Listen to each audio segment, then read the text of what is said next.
person who's worked very hard in particular to make all of these meetings possible. And I was going to introduce her a little bit later, but I do want to introduce her special tonight because it's her birthday. Happy birthday to Cindy Carrier.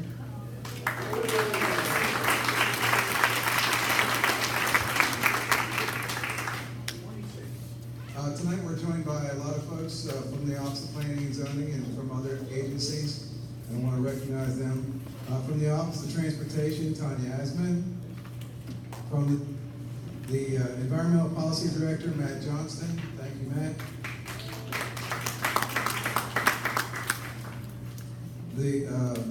The chair of the, got it, thank you. The chair of our Planning Advisory Board, Jerry Pesterfield.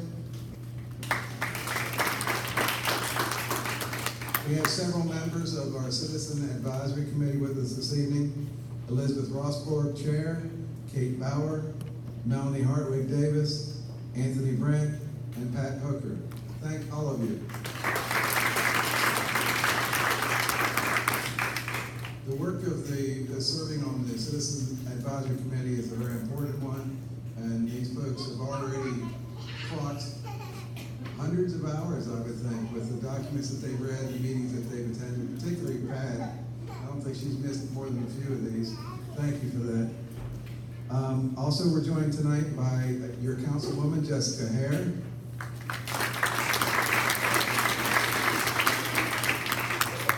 And two future county council members, Libby and Addie, and also by Matt Pipkin, her assistant. We are privileged to have with us from the Office of Community Engagement and Citizen Service and Community Engagement. Man, that is always a mouthful. James Kitchen.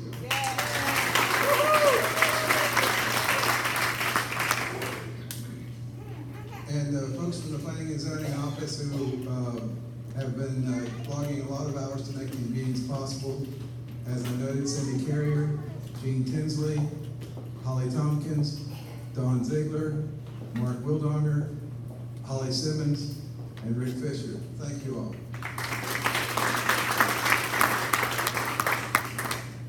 So these visioning sessions came about as a recommendation of your new county executive. He casually mentioned that we'd like for us to hold 17 additional meetings. And I said, yes, sir, we're happy to do that. And actually we are, because you can't have too much community engagement.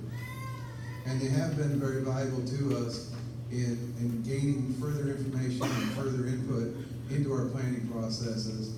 And that is something that this administration and this department is committed to doing. So we're appreciative for that. It's not always easy because not everyone has something that is a positive thing that they want to relay. But I do want to remind you that we are now focused on moving forward and taking input for the future. You have our complete undivided attention. You have our focus. So what you have to say now is very important about how this plan is going to take shape and the direction it will go. When I was talking to my grandfather about 30 years ago, he was talking a little bit about my career choice, and he was saying, now tell me again what it is that you do. So I told him, he says, oh, one of them. Nobody likes them. And it is kind of an interesting job because what you're essentially doing as a planner is balancing supply and demand, or at least trying to, recognizing that in itself is not a sound occupation for anyone to have, because there's no such thing in no ability. It's really impossible to balance supply and demand because you have a limited supply and an unlimited demand. So it is a challenging profession, but one that I particularly enjoy. And there's no better place for a practicing planner to be than here at this particular time, at this particular crossroads in Anne Arundel County history. And I am very grateful that I have an opportunity to be here. And one of the reasons that also makes it sort of the perfect storm is that we have a phenomenal group of elected officials, including your 7 council members, and particularly the county executive, who are very supportive, I should say completely supportive, of what it is that we are trying to there providing us with direction and a clear mission, and that is something also that we don't always have, and it's very much appreciated. And the person who really makes such a difference and makes my life and my job a whole lot easier, and one that I actually included in my expression of thanks and gratitude, our county executive. It's my pleasure, and hopefully yours as well, to recognize Mr. Stuart Pittman.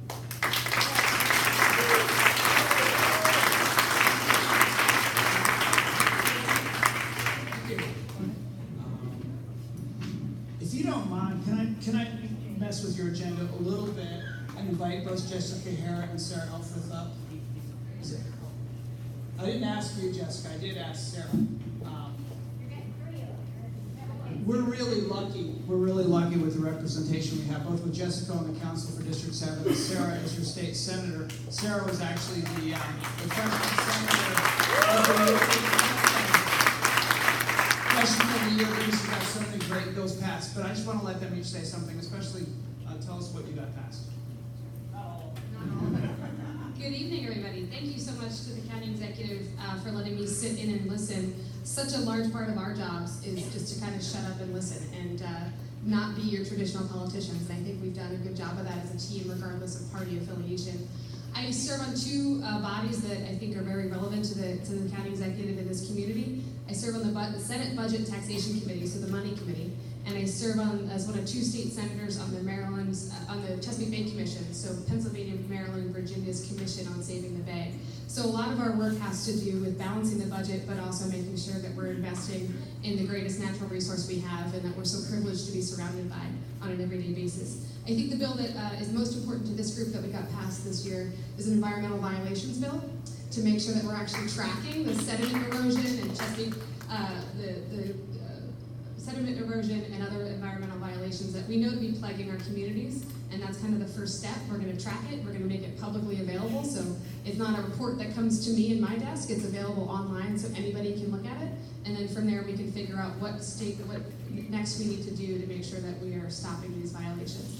I also just want to plug, Stuart, I apologize, but we're, Delegate Seth Howard and I are doing a town hall Thursday night at the Edgewater Library at 7 p.m. So if you have input for us outside of local development issues, we invite you to join us to get a legislative session recap and to tell us your ideas on what we can work on for the next legislative session. And with that, thank you for being here. We can't do our jobs without people like you coming and telling us what to do. So we greatly appreciate it. Thank you.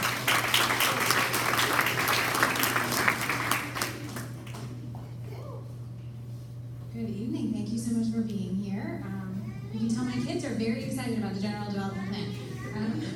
But really, I mean, in my mind, this is exactly why we're here. What's our county going to look like in 20 years? They're going to be adults. What do we want them to have? What would we like to see in 20 years? And I agree with Sarah. We're here to listen, which is awesome. I think you are in great hands with the Office of Planning and Zoning, with the county executive, and I'll even say the county council. We are all listening. Everybody's listening, which I think is a great position to be in. The Planning and Zoning Office has already given the county council some briefings as to kind of the plan for the next year and how everything's going to go down. This is, you know, we have 16 council members, but even the returning council members never done a general development plan. So this is brand new for us too. We're all here kind of in the same boat. Absolutely, anything you don't get said tonight that you think of later, please reach out to Planning and Zoning, reach out to me, reach out to my legislative aide, Matt Pipkin, anything. We always want to hear from you. And we're just excited to see what we can come up with.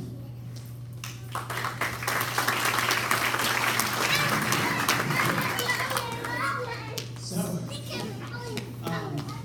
the other people I want to recognize that have already been recognized, but especially James Kitchen. If you have any issues, any problems, any complaints, and you really want to beat up on me, go call James.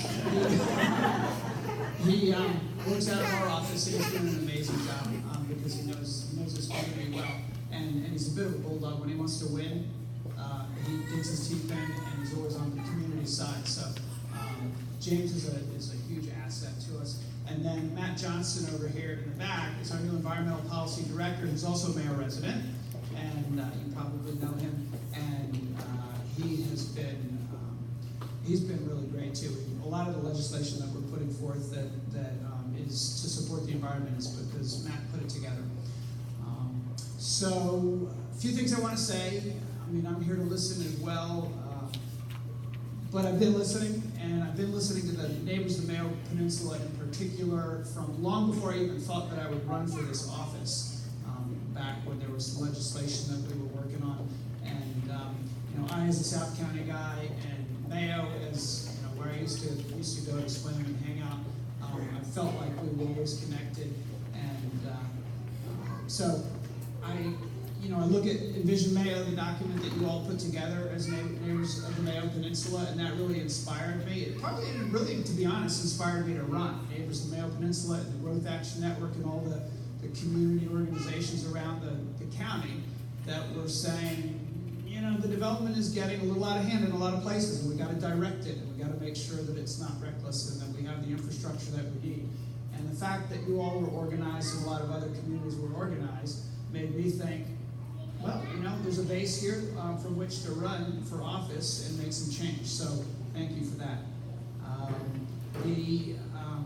There's another group that's, I guess, related to the Growth Action Network, but it's the folks who live on the peninsulas. And I got a document just a couple days ago in the mail, the Peninsula Principles, and it's kind of brilliant. It talks about the things that peninsulas can do in the general development plan that might be a little different, maybe a zoning overlay, a lot of basic principles that are things that I believe in. I know Matt believes in. Chris Trumbera in our office met with a group of you as well, and Phil has met with you, and there's some really good ideas in there. And we have to figure out how best to implement them, whether they need to be in legislation before the GDP or whether they come after the GDP, or how to integrate it all. But there's no question that the growth and development in Anne Arundel County should not be happening on the peninsulas. We've done some things since I came in that are a little different. We've been very clear, and we made an announcement about it, that modifications that impact the environment are going to be much, much more difficult for developers to get. And so that includes wetlands, probably more than anything. One of the things that burned me up in the campaign, and if you remember my ads on TV, there were some shots that were taken where there was 7 or 8 acres clear cut, a place called Turnbull Estates here on the peninsula, and there were 3 wetlands there, and MDE, the Department of the Environment, the state came in and shut them down because they hadn't identified the wetlands when they got their grading permit to get started. How do you not? You can look on your phone and see where the wetlands are. They hadn't identified them, so the state came in and shut them down. They've worked through some of that, and they're moving forward. But we've now told the developers that they need to actually get MDE to check before the process starts, when they put their applications in, so that the wetlands are accurately identified, so we never make that mistake again. Also, specimen trees and steep slopes, those are things that are in the code for a reason, and if we want to protect the environment, we can't just be throwing out modifications like candy to get around those. So that's going to make it much more difficult to develop in sensitive areas. We're going to be working on forest conservation legislation, a bill that's going to strengthen the Forest Conservation Act in Anne Arundel County. That'll make it more expensive and more difficult to develop in areas where we have forests. Forests have a lot of value to us as human beings and to our environment, and I think we undervalue what they are, and so it should be more expensive to cut them down to build houses. There's a development that is being reviewed, Glebe Heights, that's also near Turnbull Estates, that has a lot of these kinds of modifications that would need to move forward. And we have every intention, and I have every intention of saying when I think a development is a bad development, and using whatever tools we have legally to try to keep it from happening. I'm not against all development. Some of you may have come to a meeting that we had to re-kick off the general development plan process, and we invited an organization called Smart Growth America to come in, and Governor Glenn Denning was there, and it was an all-day Saturday thing, and I didn't think anybody would show up, but we had a capacity of 200, and 240 showed up, and they spent all day talking about development, and most of the people who were there came because they knew what they didn't want. And what was interesting to me was that they sat through a whole morning of talk about things like transit-oriented development and creating a sense of place in communities and ways to do development that protect the environment. And I think people walked out of there feeling like there is a way forward. We don't need to stop progress and stop growth. And there's some really neat stuff that developers can build that benefit communities. So since that time, I've been talking to, believe it or not, I've been talking to some developers who have some good ideas. And we have places like the end of the light rail, the Cromwell Station up in between Glen Burnie and Ferndale, up in that area. And it's a community that needs some help. And I've seen plans that are brilliant that I look at it and I go, that's a place I could definitely live, especially if I were younger. But where you can have some mixed-use development and close to the B&A Trail, close to the airport. Another is a thing called the Aerotropolis close to the airport. They're basically building a little city. It's a place where a lot of people would like to live. Maybe not y'all, but where it does build the tax base, and it does get people off roads because they can actually work and live and walk and play and go out and travel from one location. So there are places like that in Anne Arundel County. And I'm hoping that the general development plan that we all put together with our new citizen advisory committee that has a rep from each of the 17 small areas will be forward thinking and look at all of that. I should probably say something about parks and Beverly Triton on the peninsula. There was a pretty big plan to do a lot of work on 5 parks on the peninsula, and some of those I think are a bit much if the peninsula is not going to develop like some thought it might have. I mean, I know that when sewer and water was connected that there are lots that could be developed, and I know there have been some speculators out here that think it's a great place to build and grow and increase the population without doing anything about 214 and how the cars will get in and out. And maybe a part of that was to do a lot more parks than most communities have. We haven't funded those 5 parks. Some of those are on hold for sure. They're land that the county already owns, so we have to figure out what to do with it. But Beverly Triton is the one that's been the most controversial, and some of you may have been. I was out at a community meeting about that a few months ago, and we did not cut what's in the budget for Beverly Triton. We think some money will get saved, but we don't have actual figures yet for it. But what we did do is, I was out there and I thought, well, it's not just a beach, it's also that beautiful lake, and it's also the trails to the lake, and it's the wetlands off to the left as you enter. There's a lot of beautiful nature there, and that most people who go there think, what a beautiful natural spot that we want to preserve. And so calling it Beverly Triton Nature Park doesn't necessarily change a lot, but I think it changes the perception for people of what it is. But when we sent Matt Johnson, our environmental person, out there to look, it became pretty clear that we don't want buildings too close to the water. We know that the sea level is going to rise, so we've moved some of that back. We've kept the bathrooms. There'll be a building there. We've kept the parking at the 90-some spaces. They lowered it to 90-something, and there was talk about going below that. And I know the neighbors of the Mayo Peninsula wanted to go down into the 60s or so. But I did hear a lot of complaints from people who said that parking along the street and the frustration of people who get there and it's full because there's not enough parking creates some issues in the community. And so we thought, let's just stick with the 90. I know that's not what everybody in this room wanted, but it's what we're sticking with. And so that will move forward. And I really hope, and I believe that the improvements there will benefit the community as well as folks who come there from elsewhere. We do have a problem, I think, in Anne Arundel County with lack of public access to the water and not enough places, and it's hard to find good places for it.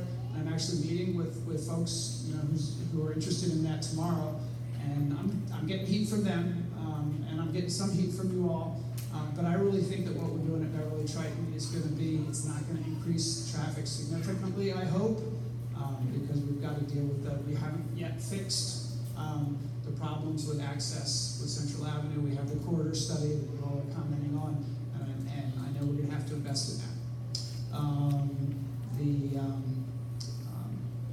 Something about money to invest in the corridor. I know it's a state road, but we don't have enough money in Anne Arundel County to build schools, do all the improvements that we want to do. So when we did our budget, we implemented a thing called the Reserve Fund for Permanent Public Improvements so that we could jumpstart some of the investments. The previous administration did a jumpstart program knowing that we couldn't keep up without doing more. So they just moved the bonds from 20 years to 30 years so that we could do more.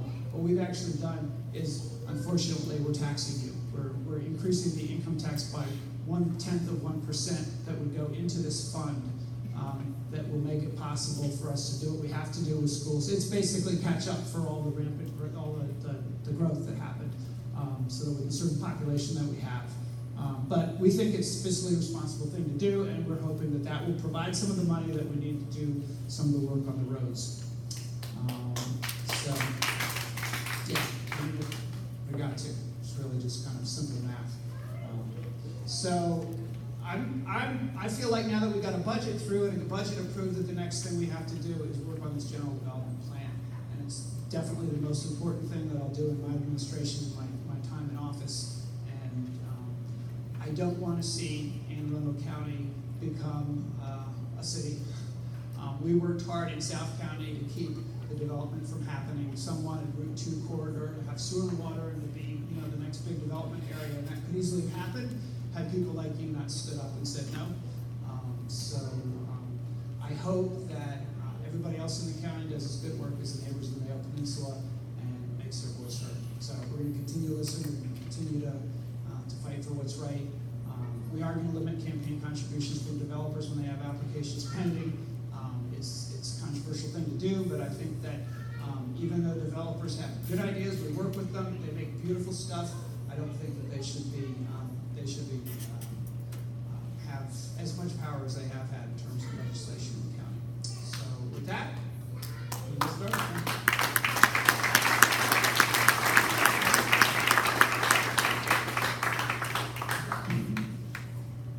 Thank you, Mr. Executive, and thank you for what you're doing for this county and what you're enabling us as a department to do through your budget you put together this year. So it's very much appreciated, and we will make good use of it.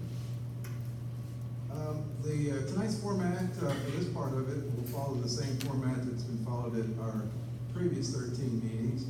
And the first piece was opportunities for you to ask questions of staff and to look at some of our maps, sort of an open house, and provide feedback and comments on the recommendations from the old small area plans, which are really 2 decades old at this point.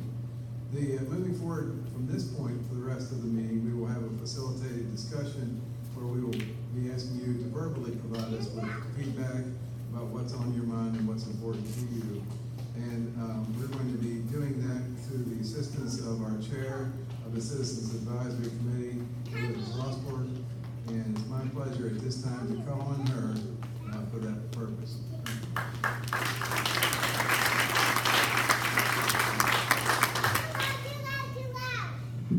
Thank you. Good evening. My name is Elizabeth Rossford, as Mr. Hager said. First, I want to say thank you for coming. We really appreciate you taking the time to come out and be part of this process. We know it's not easy. We know that there's a lot of things that you've already been doing, but we do appreciate you coming out and being part of GDP and the Visioning Forum.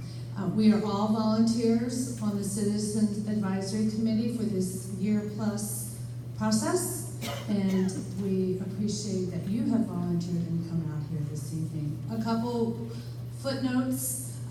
We have a very large group this evening. I will try and call on everyone at least once, so please pick the topics that you want to speak about, and we will try and limit the time so that everybody has a chance to speak and answer the questions. The other thing I want to let you know is that you can email me directly at plan2040@aacounty.org.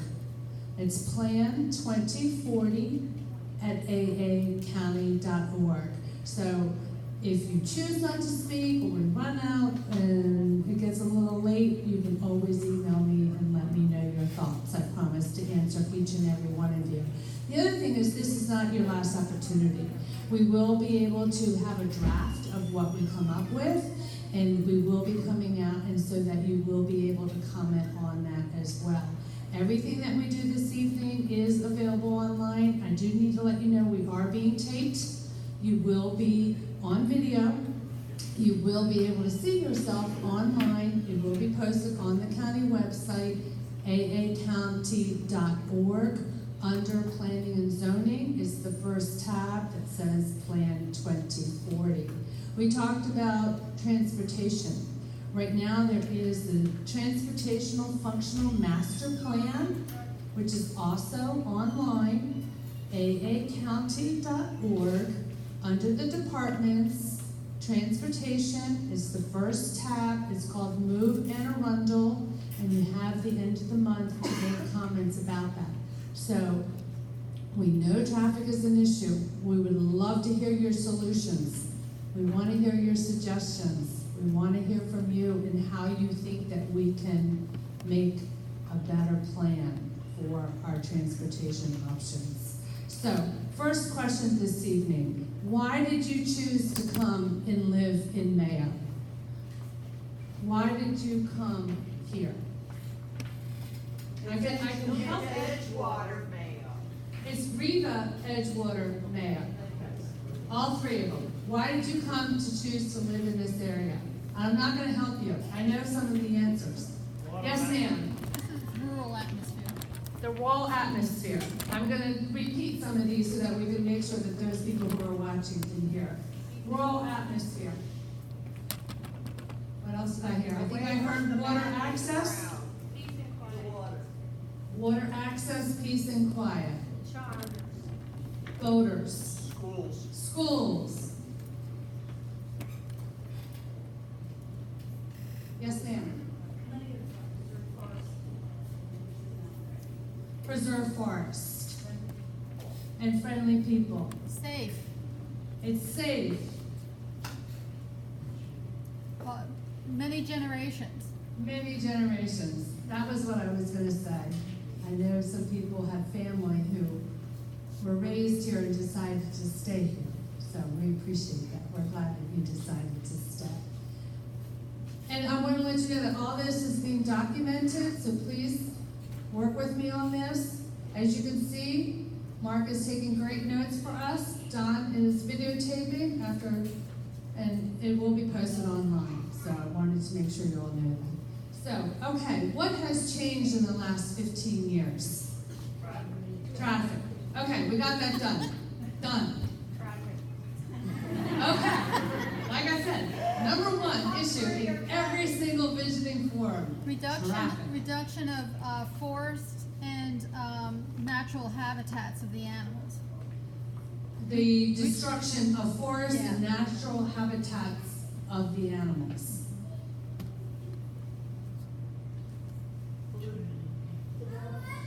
Pollution. It's starting to feel like the suburbs. Yeah. Upzoning. Development. Water quality decline. The decline of water quality. Wells failing. The breadth of the drug crisis, the scale of the drug crisis. The scale of the drug crisis. Increased flooding. The infrastructures, the failure of the infrastructure. Failure of infrastructure. Feeling that we have no control over what happens on a peninsula. Feeling that you have no control Until of what now, happens until now, as long as some, until on unless the we- peninsula. yeah. Okay, one more. Yes, sir.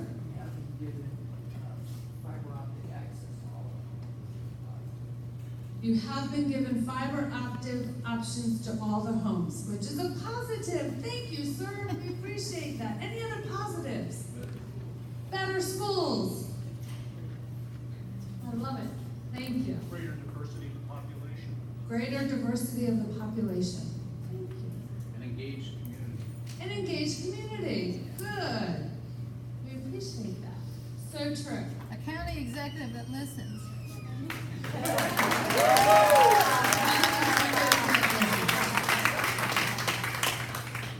I would say that as well. Okay.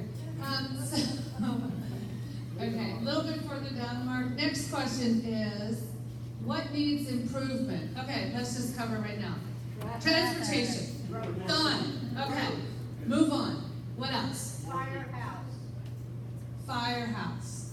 Organically. Community center. More balanced planning.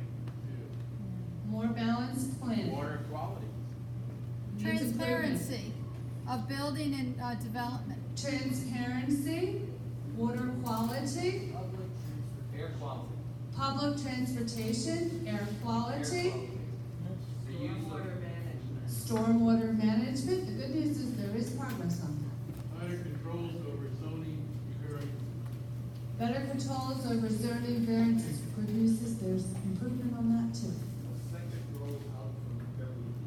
A second road out from Beverly Beach.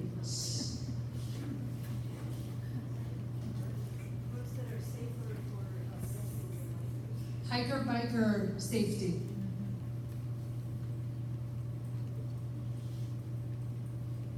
Lock Haven needs to be dealt with, that intersection. Improved intersection at Lock Haven. and- Improved intersection at Lock Haven. And 3 lanes at Muddy Creek Road going out. She would like 3 lanes at Muddy Creek Road going out. Going out. Okay, let's be supportive of everybody. Maybe not everybody agrees with that, but we're gonna give everything on the table. Yes, ma'am. Better controls on how some of this development is happening, like Lock Haven, we now have floods and ponds and pools all the way down the road because of the development that's just happened. The development that's happening isn't being planned properly and controlled enough for those kinds of factors. When you say control, so she's saying better controls for development. Design and control. For design in stormwater management or in design numbers? Control, what would you like to control in that development or Well, any I development? can just give you an instance. In that situation, there should have been a buffer left between the road and the developments to absorb that water so we wouldn't have that So problem. we're saying So how stormwater, does that mostly get stormwater controlled? management. So we're talking about a buffer that should have been left between the development and the road.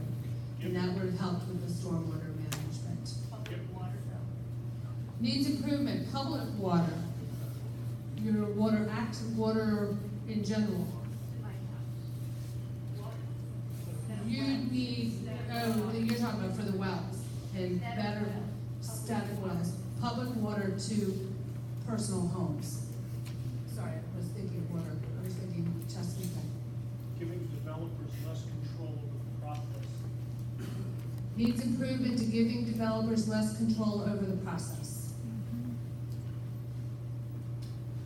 Various utilities to avoid power outages, which are constant. Bury utilities to avoid power outages.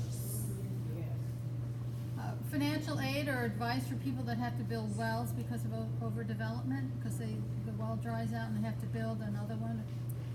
Too many people. Having financial aid for Or those people advice- who need to replace or their advice, wells. You know, maybe include that in the development fees. Yes, ma'am. And I'd like to see some of these things that are trying to get solved done rather than the county doing them through public-private partnerships like water access.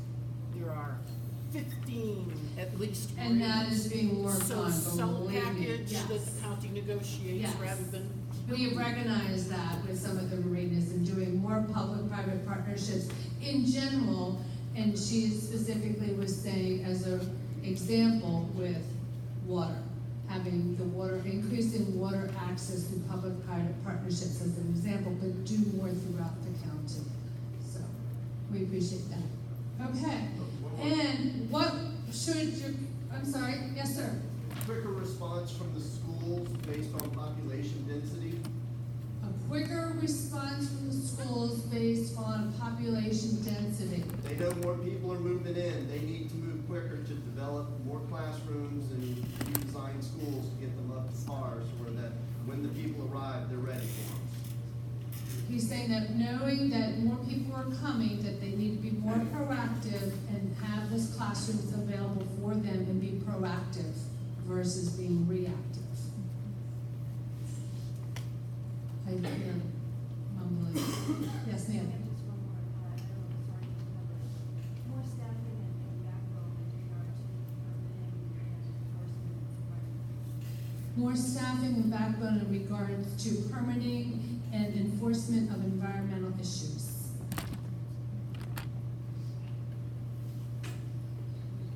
What would you like your community to look like in 20 years? Okay, covered it out, less traffic, Better, more buses, better more design. public buses, I'm assuming. More better Design traffic control.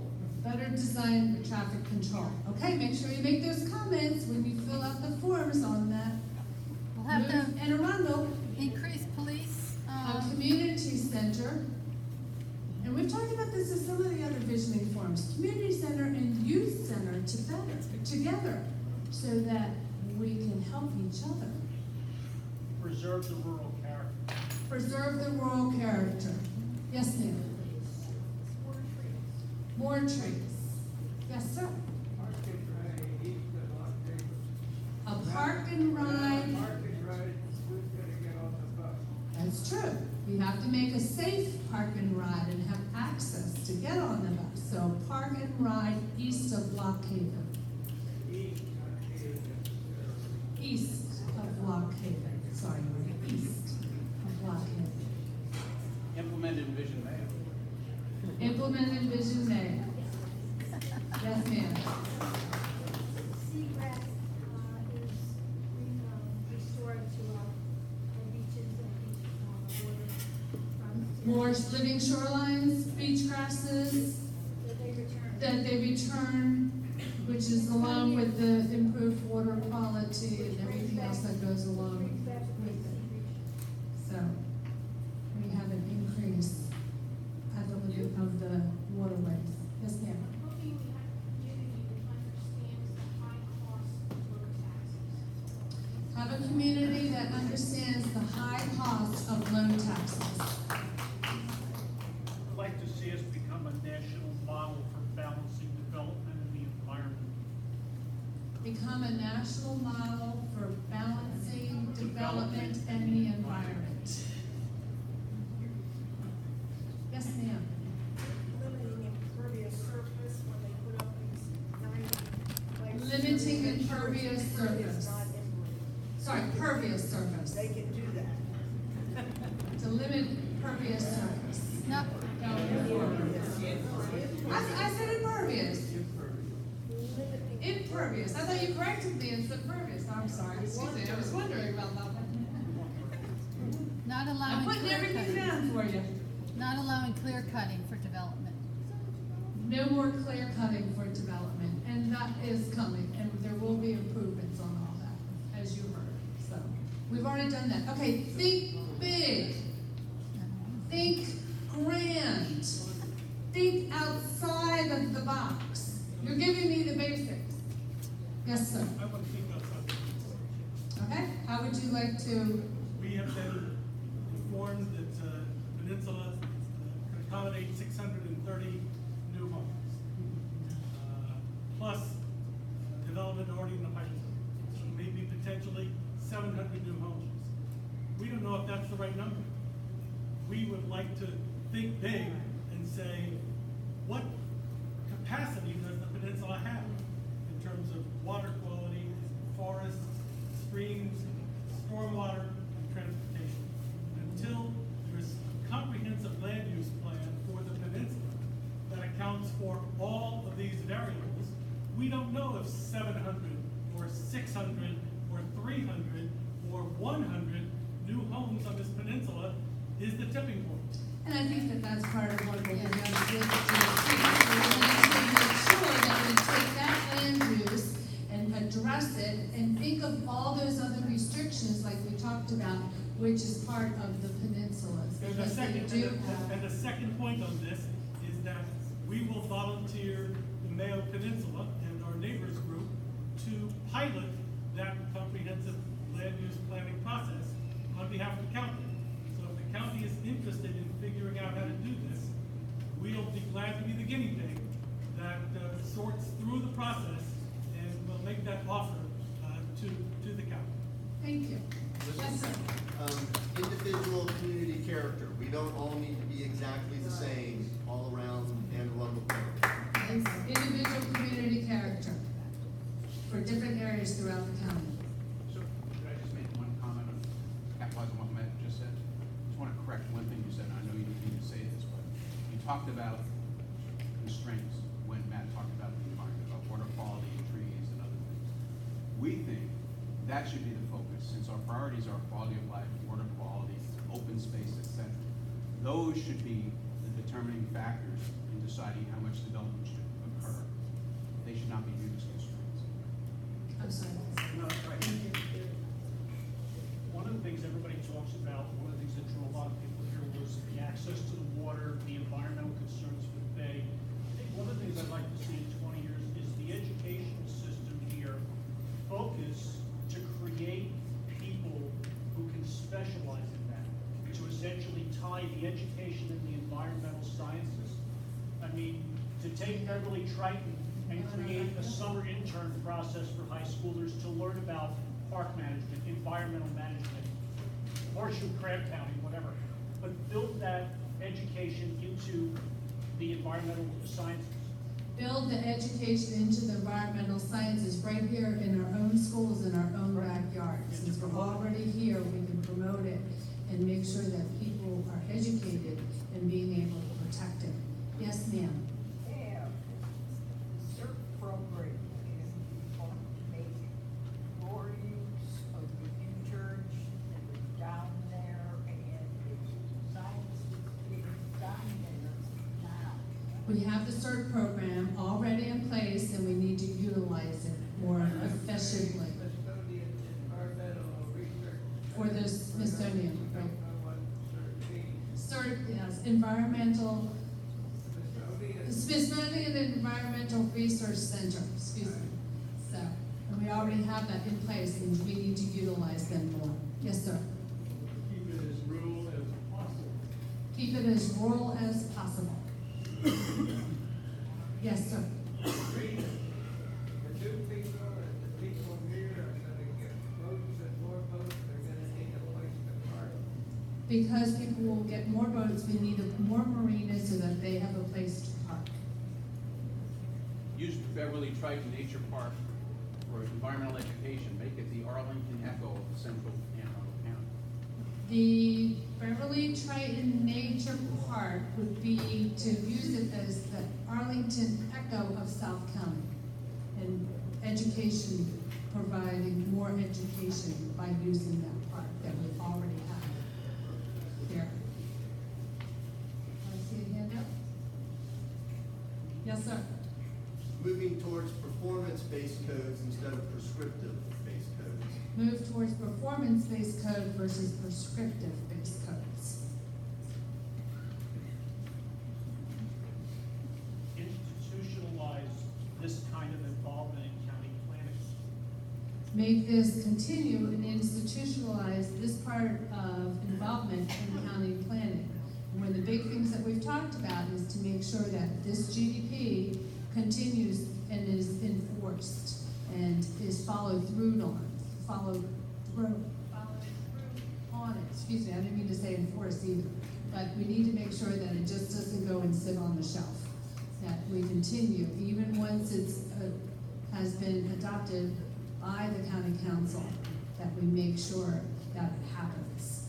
We want to make sure that that is. So all of you can volunteer to make that happen, right? Get involved, stay involved. Make sure your recommendations are actually followed through on.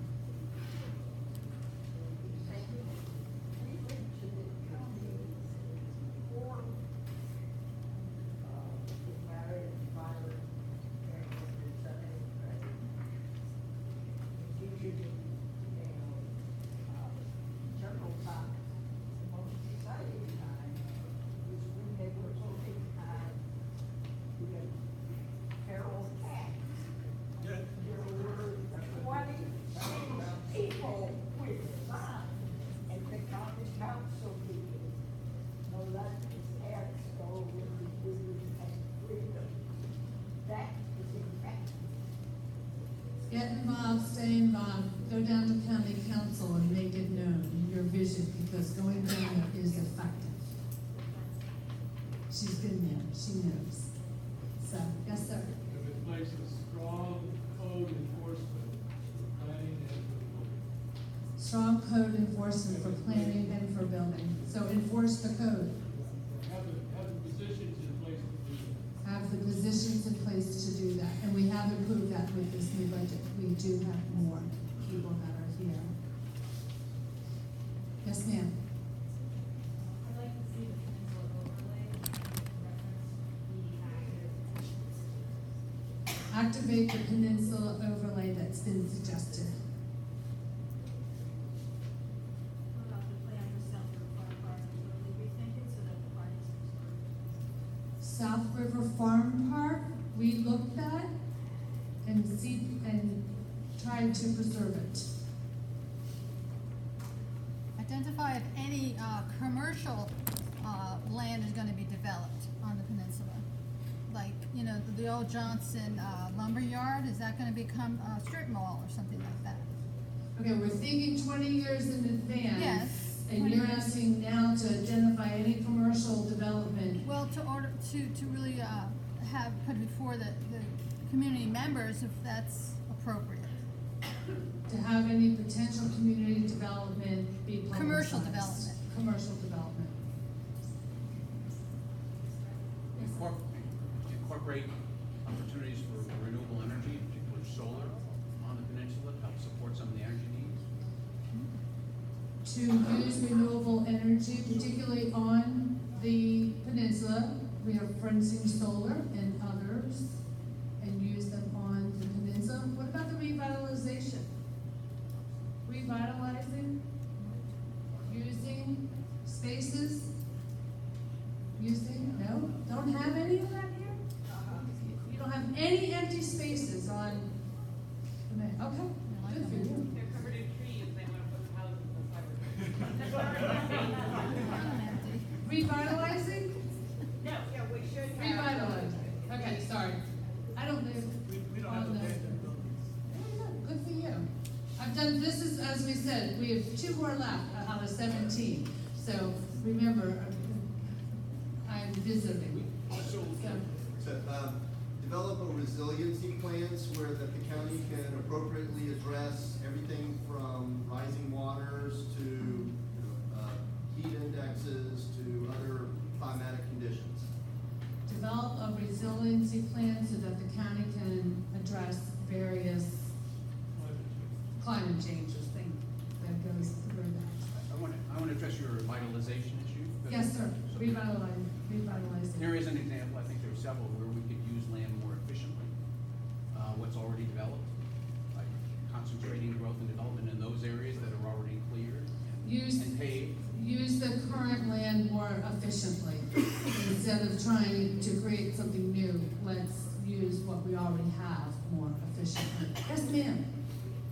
In sync with the comment about the peninsula overlay, I'd like to see 20 years from now, our zoning areas more closely reflect critical area designations. Have the zoning areas more, be stronger reflecting in the critical area. And that is an issue for sure. So, and they are looking at those critical area maps as well. Yes, ma'am. I have a question. In 20 years in the Bay of since we have the Lombardo system, which we already have a tank in our yard, and they pump the liquid across to Annapolis now. Is our system still gonna be working in 20 years, or are we gonna have to replace that? That could be a very expensive thing for the Mayo. And this is in regards to the new sewer systems that have been put in. Is that gonna be needing to be replaced within 20 years? Put it in the 80s, and it's Sorry, not tanked in the here. back, Okay. and our So- liquids are pumped. So now that it's being pumped to cost to Annapolis, is that something that I needs to don't be think replaced anybody in in the 20 county has years? one but us. So, I could answer it. I think the advanced treatment systems are occurring at the Annapolis plant. Wade's looking at 20 years distance. So Anne Arundel County is award winning in its wastewater treatment. It's not being treated at the Mayo it's being taken across the way, so. The we system need is, to make the sure system that- is already failing, it's the problem. We need to make sure that we address that over 2 years. I think one thing that a lot of, if you listen to talk about global warming, talk about seawater rise, one of the things that a lot of people are aware of, is kind of the unspoken elephant in the room, is the ability of the peninsulas to safely evacuate in the event of an emergency.